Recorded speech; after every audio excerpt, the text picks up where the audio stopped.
Pada zaman Nabi Muhammad SAW, tidak ada ruangan-ruangan aula seperti di zaman sekarang untuk menjadi tempat pertemuan atau kegiatan. Maka dari itu, pada zaman Nabi Muhammad, selain digunakan untuk beribadah umat Islam, masjid digunakan sebagai tempat pertemuan, tempat rapat, latihan memanah. Bahkan pernah dalam suatu kisah, Nabi Muhammad mempersilahkan masjid sebagai tempat beribadah sementara umat Kristiani. Di Indonesia, sebelum masuknya pengaruh Islam, masjid hampir tidak didirikan. Hanya tempat ibadah-ibadah kecil yang bisa dikatakan seperti surau. Pada zaman itu, di Indonesia khususnya di Kalimantan Selatan, masih berbentuk kerajaan-kerajaan, yang mana ini masih sangat kuat pengaruh animisme-dinamisme dan kepercayaan Hindu pada zaman itu. Ini menunjukkan di tanah lambung mangkurat ini nenek moyang kita merupakan bukan beragama Islam. Di video ini, saya mencoba sedikit menceritakan sejarah masuknya Islam dan berdirinya masjid-masjid di Kerajaan Banjar atau di kota Banjarmasin.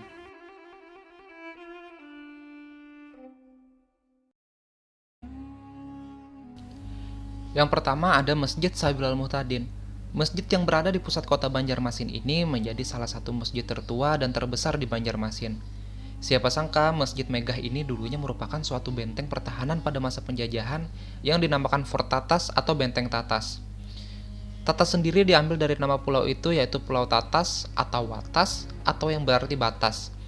Ini dibuktikan juga pada temuan meriam pada tahun 2016 di sekitar Masjid Sabil Al-Muhtadin. Nama Sabil Al-Muhtadin itu sendiri diambil dari nama kitab karangan ulama masyhur Syekh Muhammad Arsad Al-Banjari yaitu Kitab Sabil Al-Muhtadin.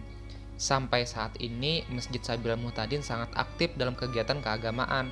Bahkan masjid ini sudah menjadi ikon kota Banjarmasin itu sendiri. Yang kedua ada Masjid Sultan Suryansah. Kalau sedang berwisata religi ke Banjarmasin, tidak lengkap rasanya kalau belum ke Masjid Sultan Suryansah. Karena banyak keunikan dan banyak mengandung nilai-nilai sejarah di masjid ini. Bangunan masjid yang kental berbau Hindu dan artefak-artefak sejarah Banjar ada di komplek pemakaman Masjid Sultan Suryansah. Masjid yang berseberangan dengan Sungai Kuin ini merupakan masjid tertua di Kalimantan. Jika berjalan 500 meter dari masjid, pengunjung akan dapat jarak ke makam Sultan Suryansahnya langsung, yaitu beliau adalah Raja atau Sultan pertama Kerajaan Banjar. Yang ketiga ada Masjid Jami Nurul Amilin. Masjid Jami Nurul Amilin atau lebih dikenal dengan Masjid Haur Kuning terletak di perkampungan padat penduduk yang ada di Kelayan. Sepintas dari luar, masjid ini sama saja dengan masjid-masjid lain, tetapi ternyata banyak kisah dan keunikan dari masjid ini. Awalnya masjid ini dibangun karena daerah perkampungan tidak punya masjid, lalu seseorang memberikan tanahnya untuk masjid. Keadaan kota Banjarmasin yang didominasi daerah rawa merupakan tantangan dalam pembangunan masjid itu. Mendengar kisah dari beberapa warga sekitar, setiap kali orang Jukung atau sampan kecil keluar dari daerah perkampungan, selalu membawa tanah saat kembali ke kampung. Tanah itulah yang menjadi pondasi masjid pertama. Terbayang berapa lama pembangunan masjid itu. Salah satu yang unik lagi adalah tempat muazin yang ada di masjid ini. Karena pada zaman dahulu tidak ada teknologi pengeras suara, maka muazin pada Masjid Jami Nurul Amilin akan naik ke atas dekat kubah masjid untuk azan.